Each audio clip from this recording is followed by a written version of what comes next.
Good morning. Hey, How are you? hey, buddy. If you're banging on the door, you got to be careful because you break something, you're gonna catch another charge. So be careful banging on those windows because they break very easily. All right? Hold up, did you catch that? The defense just dropped a fruit of the poisonous tree argument like a legal grenade. If the initial detention was unlawful, everything after it, the struggle, the charges, could get tossed. But was walking away really enough to justify cops escalating this? Let me know in the comments. Would you stop if an officer shouted at you? So you were Michael Jones.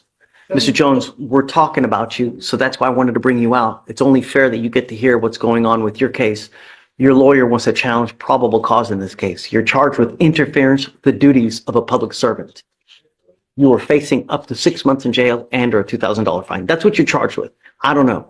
So I'm going to have 6 months and a $2,000 fine hanging over this guy's head. But here's the twist. The judge isn't just rubber stamping the arrest. He's actually questioning whether the cops had probable cause from Jump Street. That's rare, y'all. This is about to get spicy. them read, and we're going to do probable cause to see whether we're going to go forward or not. Okay? Okay. What happened? On January 10th, 2025, the officers in official uniforms and riding in a marked patrol vehicle were dispatched to a disturbance at a residence in Harris County, Texas. The officer observed the defendant standing outside the location, being told to leave by the resident, to which the defendant refused by verbally yelling at the resident in a loud, aggressive tone of voice. The officer announced themselves and observed the defendant begin to walk away. The officer gave the defendant a verbal command to put his hands behind his back, and the defendant pulled his hand away. The defendant refused to comply with verbal commands, and the defendant held his arms to his chest as the officer attempted to detain him. The defendant continued to refuse additional commands to stop resisting and put hands behind his back. He yelled at the officer in an aggressive tone and shouted out loud, "Don't let them take me." The officer performed a leg sweep and continued to struggle in the defendant due to him pulling away. The officer began to roll around while on the Boom. The defense just hit the prosecution with legal logic. If someone's leaving a disturbance, that's literally de-escalation. Since when is walking away a crime? And that, intoxication. Claim? Zero evidence, just vibes. Cops can't invent suspicion because they're salty. ground and reached the officer's hands to prevent him from being placed in handcuffs. The officer continued to give commands, and the defendant continued to refuse. I get it. But what's he doing? I mean, he's walking away. That's what they wanted. Right? So, No. Just losing? Your Honor, in this case, to read the full dim, it was the disturbance call, and they said they observed him standing outside the above location, being told to leave, and they observed him verbally refuse, and then Right, but then cops get up there. and then they observed him begin to walk away. And it says they approached Jones and observed he was intoxicated in a public place based on his slurred speech, pupil size, and Didn't say that. That was in the complete dims, Your Honor. And then it You know says about that? and Yes, aggressive Judge, behavior. but Okay, I go have my ahead. argument prepared. Judge, my argument is exactly what you started to say. There's some sort of disturbance. Somebody's asking him to leave. They're yelling and screaming at each other. Police coming up and saying, "Hey, I'm the police." You can walk away from that all day long. My client did walk away from that. My client's loud and emotional, as you can tell here today. You're allowed to walk away emotional, yelling, screaming, even using profanity in this state if you want to. Then the cops come up to him and suddenly there's some kind of unfounded allegation of intoxication. There's absolutely no facts other than that statement. "I smell marijuana. You look intoxicated," because it looks like he walked away and the cops didn't want him to walk away. And so now they need a reason to arrest him. My argument is based on if he's charged with interference with a public servant, that doesn't come until later. He has to be lawfully arrested and lawfully detained or lawfully with the police before that even occurs. Walking away when a resident tells you to leave and all you've got in your sworn statement is, "We identified ourselves as police." So what? Everything that happens after that is fruit of the poisonous tree. So they go up and they see that he possibly could be intoxicated. So does it go into a potential public intox investigation? If it does, they need to announce that. You can't just walk up to me and say, "I'm the police, stop." We don't live in that kind of society. "I'm the police, I need to investigate you, so therefore stop," all day long. "I'm the police, we're investigating, I need you to step aside, sir, so I can investigate this matter," all day long. But hey, I'm the popo, So the reasonable suspicion we have is they begin to investigate what? So A criminal trespass. they're called as a disturbance, and they saw him yelling, being aggressive, and then as he walked away, that's when they saw. So signs. the trespass investigation ceases because he's leaving. Yes or no? It's not specified to be a trespass, Your Honor. It's specified just to be a disturbance. That's what it is. Okay, but it's a trespass that they're investigating a trespass, right? I mean, for all intents and purposes, isn't that what it is? Okay. The investigation begins as a trespass investigation because he's there. Homeowners asked him to leave. He's refused to leave. So cops come and he begins to leave. So at that point, all should have ceased. But the cops go up to try to. Yes. Well, in this case, Your Honor, it would be that, yes, he attempted to leave, but once the officers arrived, so they would still need to investigate to determine if the trespass even occurred, to determine, He's leaving. he's walking. He's leaving, right? It's like, here, let me come and mess with you more, That would only, right? So it's like adding fuel to a fire. but they would still have grounds to investigate, and furthermore, with the further signs of possible public intoxication, it would give them further grounds to investigate. That's because they're going up to him to mess with him. Well, they're going up to investigate what they saw, him refusing to leave, and He leaves. he only left once they arrived. So with maybe potential fear of apprehension, that's when he decided to leave, which it wouldn't be, it wouldn't undercut their ability to investigate what they had observed happen in front of them regarding that public or that disturbance that they were called about. They still need to figure out what happened there and if there was a trespass to begin with. Judge, you can't flee a trespass. The way you comply is by fleeing. Well, we don't know it was a trespass, it was a disturbance. We don't always specify the disturbance. I'm going to find no probable cause. You understand? Mr. Jones, be careful, man. We have enough drama in this life, don't we? Yes. You don't like to wear orange, do you? Be careful where you go. Be careful what you do. Yes, sir. Everyone's always out to get you, man. Don't let them. All right, man. Good luck. Thank you. Unless you. Mr. Ladon, you were on bond for a terroristic threat. You've now picked up a criminal mischief. You were facing up to 6 months in jail and or a $2,000 fine.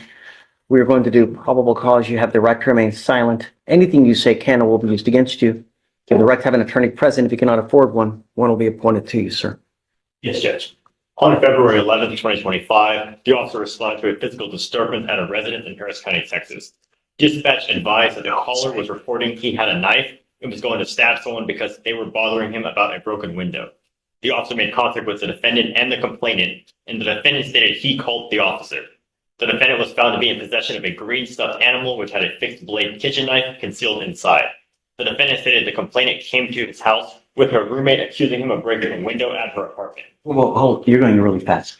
Yes, Judge. The defendant, Called the officer. okay? And he said that the complainant had come to his house with her roommate, accusing him of breaking a window at her apartment.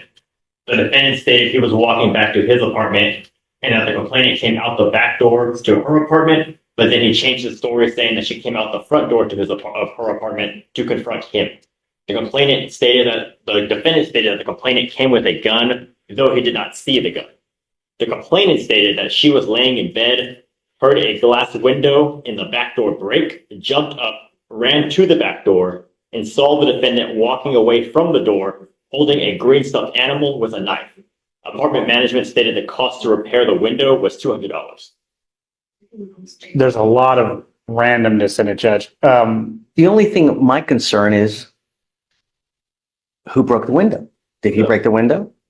And Your Honor, so according to the DMs, what the complainant says is that she saw him walking away. She heard the broken window. She came downstairs and saw him walking away.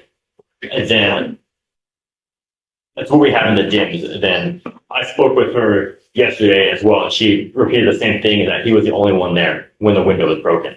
And that's what she said. She saw him outside the window door when it was broken. He's walking away. He actually calls the police because he's being harassed by this woman because she's saying that he broke a window. And I don't think there's any list of physical evidence like glass on him or anything, or in the whatever stuffed animal. At what point did the cops come and did they arrest him on the spot? What, do we have any other physical evidence? Do they? We have the two further, the complainant said that he was approximately 20 feet away from the back door when she saw him, and that the officer found the window to be shattered. and then the complainant showed the back door to her apartment.